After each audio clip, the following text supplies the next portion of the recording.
यदा यदा हि धर्मस्य ग्लानिर्भवति भारत अभ्युत्थानमधर्मस्य तदात्मानं सृजाम्यहम् परित्राणाय साधूनां विनाशाय च दुष्कृताम् धर्म संस्थापनार्थाय संभवामि युगे युगे।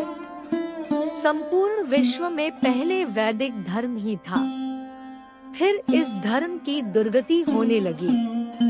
लोगों और तथाकथित संतों ने मतभिन्नता को जन्म दिया और इस तरह एक ही धर्म के लोग कई जातियों व उपजातियों में बंट गए।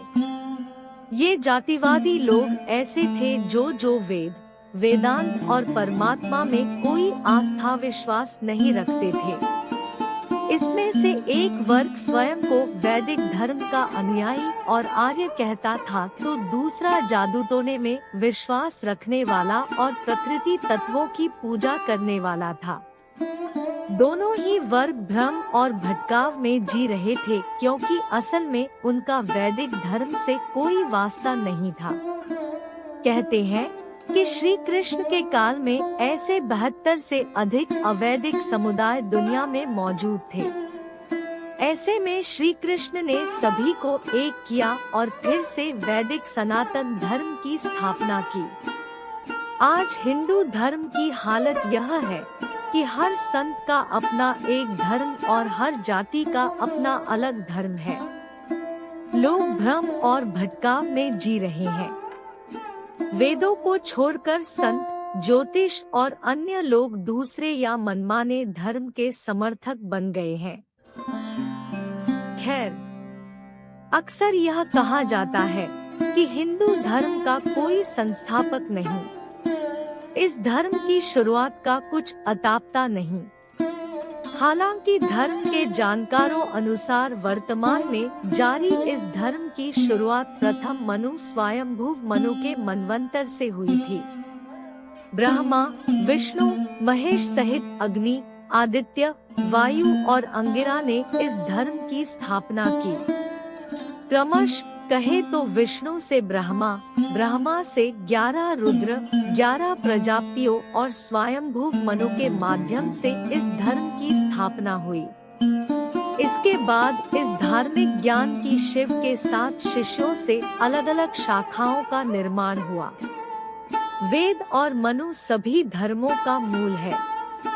मनु के बाद कई संदेशवाहक आते गए और इस ज्ञान को अपने अपने तरीके से लोगों तक पहुंचाया। लगभग 90,000 से भी अधिक वर्षों की परंपरा से यह ज्ञान श्री कृष्ण और गौतम बुद्ध तक पहुंचा।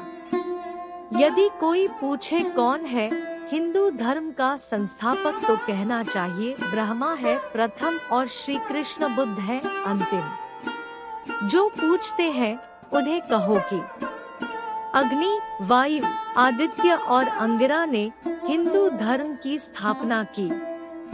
यह किसी पदार्थ नहीं, ऋषियों के नाम है। अग्निवायुर्विभ्यस्तु त्रयम् ब्रह्मा सनातन दुदो यज्ञ सिद्ध्यर्थम ऋग्यु समलक्षणम मनुस्मृति। जिस परमात्मा ने आदि सृष्टि में मनुष्यों को उत्पन्न कर अग्नि आदि चारों ऋषियों के द्वारा चारों वेद ब्रह्मा को प्राप्त कराए, उस ब्रह्मा ने अग्नि, वायु, आदित्य और अंगिरा से ऋग, यजुः, साम और अथर्ववेद का ग्रहण किया। मनुस्मृति। आदि सृष्टि में अवान्तर प्रलय के पश्चात ब्रह्मा के पुत्र स्वयंभुव मनु ने धर्म का उपदेश दिया। मनु ने ब्रह्मा से शिक्षा पाकर भृगु, मरीचि आदि ऋषियों को वेद की शिक्षा दी। इस वाचिक परंपरा के वर्णन का पर्याप्त भाग मनुस्मृति में यथार्थ रूप में मिलता है। शतपथ ब्राह्मण के अनुसार अग्नि, वायु एवं सूर्य ने तपस्या की और ऋग्वेद, यजुर्वेद एवं सामवेद को प्राप्त किया। प्राचीन काल में ऋग्वेद ही था, फिर ऋग्वेद के बाद यजुर्वेद व सामवेद की शुरुआत हुई। बहुत काल तक यह 3 वेद ही थे। इन्हें वेदत्रयी कहा जाने लगा। मान्यता अनुसार इन तीनों के ज्ञान का संकलन भगवान राम के जन्म के पूर्व पुरूरवा ऋषि के समय में हुआ था। अथर्ववेद के संबंध में मनुस्मृति के अनुसार इसका ज्ञान सबसे पहले महर्षि अंगिरा को हुआ। बाद में अंगिरा द्वारा सुने गए अथर्ववेद का संकलन ऋषि अथर्वा द्वारा किया गया।